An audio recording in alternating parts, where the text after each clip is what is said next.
देखो, जो उड़ने का शौक रखते हैं वो गिरने का खौफ नहीं रखते। और वो कहते हैं कि वाकिफ कहाँ जमाना हमारी उड़ान से, वाकिफ कहाँ जमाना हमारी उड़ान से, वो और थे जो हार गए आसमान से। नमस्कार प्यारे बच्चों। देखो, एक छोटी सी अपडेट है हरियाणा पुलिस की। फिलहाल जो मेल कैंडिडेट हैं उनके पीएचडी स्टार्ट हैं। ठीक है, मेरे ख्याल से 2 दिन हो चुके हैं।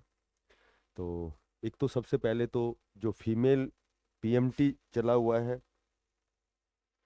उनकी सेकंड लिस्ट जारी हुई है पीएमटी की। वो कौन सी लिस्ट है? जितने भी कैंडिडेट, फीमेल कैंडिडेट जो अब्सेंट हैं, उनको नोटिस द्वारा बुलाया गया है।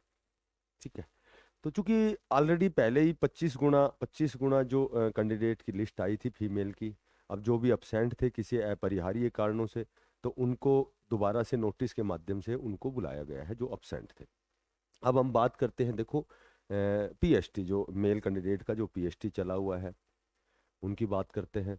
तो कितने कैंडिडेट अब्सेंट हो रहे हैं और कितने क्वालिफाई या डिसक्वालीफाई।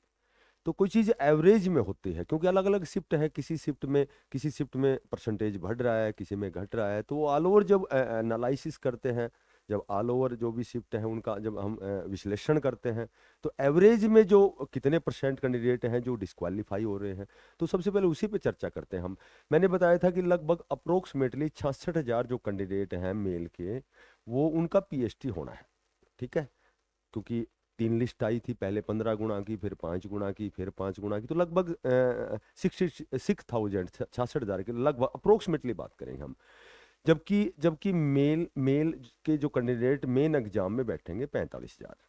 ठीक है, लगभग 45,000। लगभग क्या, ये तो एक्यूरेट डाटा है क्योंकि 4500 वैकेंसी है। तो 45,000 कैंडिडेट जो 10 गुना की लिस्ट में एग्जाम देंगे। पिछली बार 4 गुना कैंडिडेट थे। ठीक है।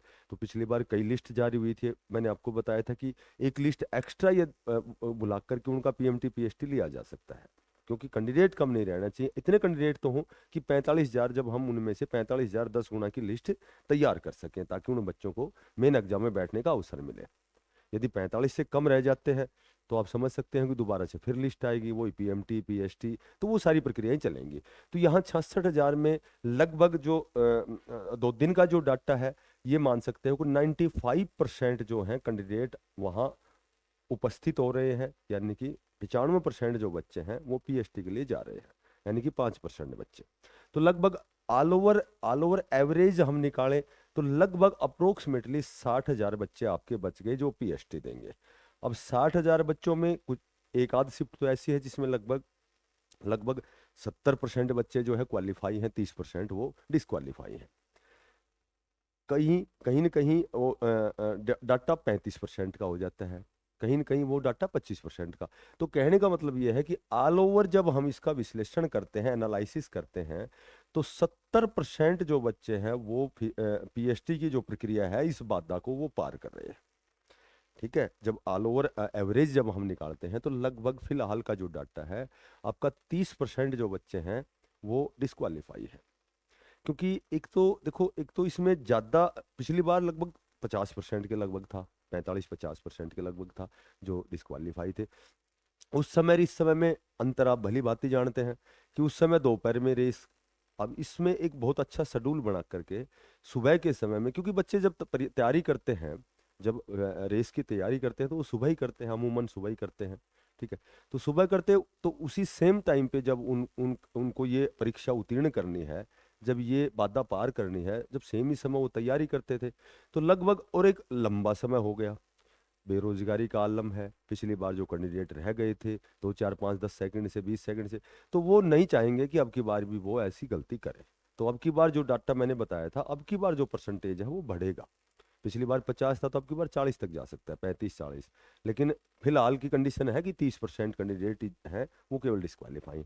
तो इसका जब 70% निकालोगे तो 42,000 कैंडिडेट होंगे। और जबकि मेन एग्जाम में कितने बैठेंगे? मेन एग्जाम में बैठेंगे 45,000। और हो सकता है अगली जब शिफ्ट आए, आगे जब शिफ्ट आए तो और भी बच्चे ज़्यादा डिस्क्वालीफाई भी हो सकते हैं, क्योंकि उनके पास समय कम। तो ऐसी बहुत सी चीज़ें हैं कि ऑल ओवर जब एनालिसिस करेंगे तो हम कम से कम मानते हैं कि मात्र 30% बच्चे यदि बाहर होते हैं तो भी लगभग 42,000 बच्चे ही पीएचडी करते हैं। चूंकि चूंकि चाहिए कितने? 45,000।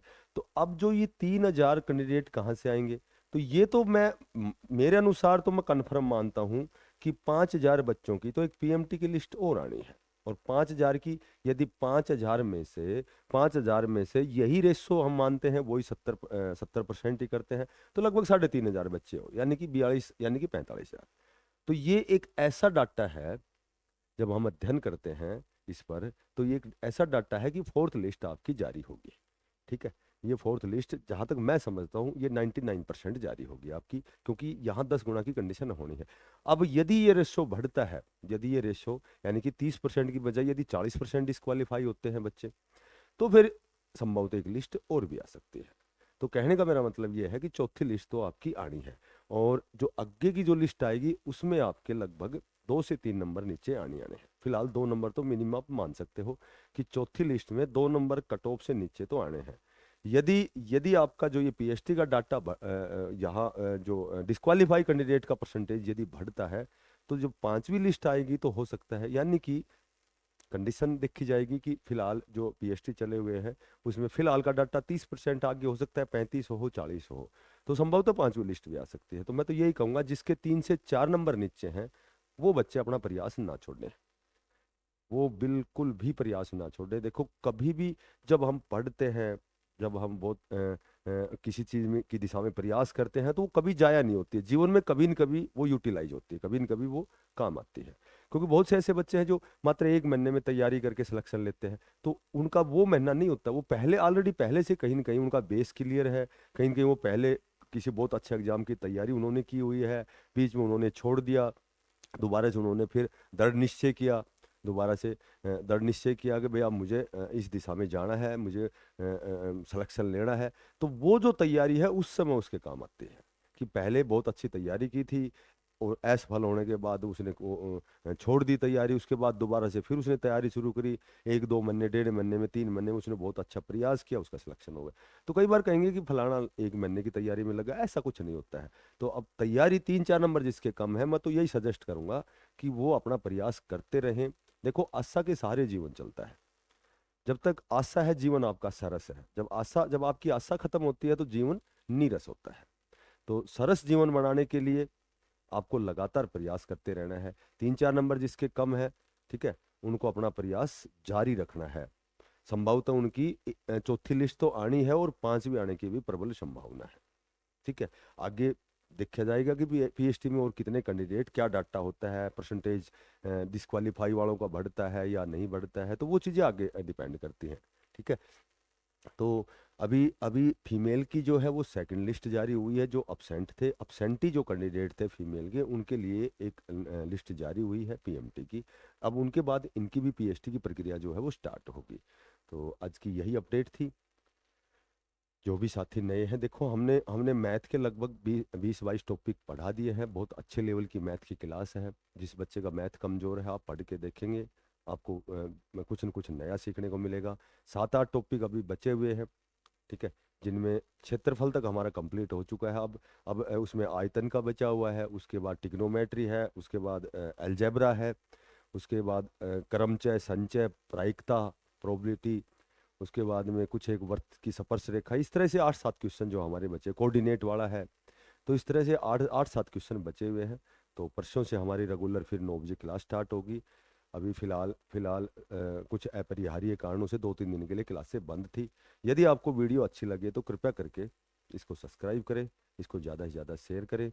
फिर मिलते हैं किसी नई अपडेट के साथ, तब तक के लिए सभी को बेस्ट ऑफ लक। धन्यवाद, सभी को राम राम।